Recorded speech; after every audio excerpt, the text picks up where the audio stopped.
Cara menyikapi fitnah dunia. Semua umat menjadi sumber fitnah. Jadi orang baik menjadi sumber fitnah, bagi orang yang tidak baik juga jadi sumber fitnah. Wallahu alam. Ini maksud pertanyaannya bagaimana? Mungkin maksudnya adalah kenapa kok sesama kita bisa jadi sumber fitnah? Salah satu di antara doa Nabi Ibrahim, dan ini menarik untuk kita renungkan. Ibrahim itu pernah memohon kepada Allah, Allahumma la taj'alni fitnatan alal kafirin. Gimana ayatnya? Ada yang hafal? Wala taj'alni fitnatan.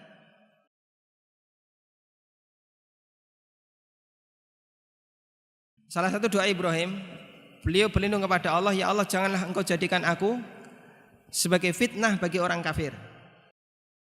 Apa maksud beliau? Beliau tidak ingin menjadi ujian bagi orang kafir. Jadi kadang ada orang baik jadi sumber fitnah bagi orang jahat. Kalau orang jahat sumber fitnah bagi orang baik, lumrah enggak? Wajar ya? Dia jahat ganggu orang baik, nah, itu wajar. Seperti itu karakter orang yang enggak baik, ganggu orang yang baik. Tapi kalau orang baik jadi sumber fitnah bagi orang yang jahat, itu penjelasannya bagaimana? Sebagaimana Ibrahim meminta kepada Allah, jangan kau jadikan aku ya Allah sebagai sumber fitnah bagi orang kafir. Maknanya Ibrahim meminta kepada Allah agar beliau tidak menjadi penghalang orang kafir untuk dapat hidayah.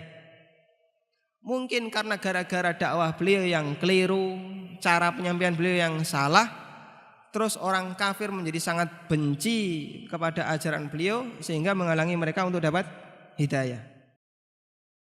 Sebagaimana kadang ada orang baik yang jadi sumber fitnah bagi orang yang tidak baik. Ini orang soleh di kampung tapi jadi sumber fitnah bagi masyarakat kampungnya yang mungkin di situ ada orang yang tidak baik dan seterusnya. Ini kadang ada orang soleh mungkin karena dia salah sikap, salah perbuatan, sehingga membuat orang yang tidak baik semakin berdosa. Membuat orang yang tidak baik semakin bertindak kejahatan kepadanya. Dan itu salah satu doa yang baik Pak Ibu. Anda misalnya di sebuah kampung kurang bisa diterima karena beda sendiri. Kok yang satu kampung gak ada yang pakai jilbab, dia pakai jilbab sendiri misalnya ya.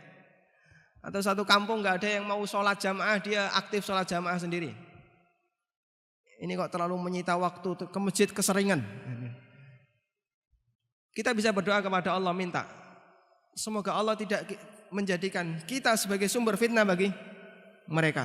Bisa bentuknya yang pertama, jangan sampai saya salah sikap sehingga membuat mereka benci kepada Islam. Atau makna yang kedua, jangan sampai keberadaan saya membuat mereka semakin bertindak maksiat. Kalau enggak ada kita, mungkin mereka enggak pernah gerenengi Islam, enggak pernah gerenengi masalah jilbab, enggak pernah mengomentari masalah syariat, enggak pernah ngasih komentar miring tentang masalah sholat jamaah, rajin ngaji dan seterusnya. Mungkin komentar miring tentang masalah jenggot. Tapi begitu kita hadir, jenggot dirasani, jilbab dirasani. Lah ini ada orang baik hadir di tengah mereka, malah membuat mereka semakin berdosa, kan begitu Pak ya? Bukan manfaat besar yang dirasakan mereka, tapi justru kehadiran orang ini membuat mereka semakin berdosa. Kita jadi fitnah bagi mereka. Sehingga doa yang bisa kita ucapkan kalau misalnya kita di posisi yang tidak nyaman di masyarakat, Anda bisa minta, mohon kepada Allah, jangan kau jadikan aku ya Allah sumber fitnah bagi lingkungan. Kita berusaha untuk selalu berbuat baik, tapi kenapa mereka masih ada yang kayak gitu?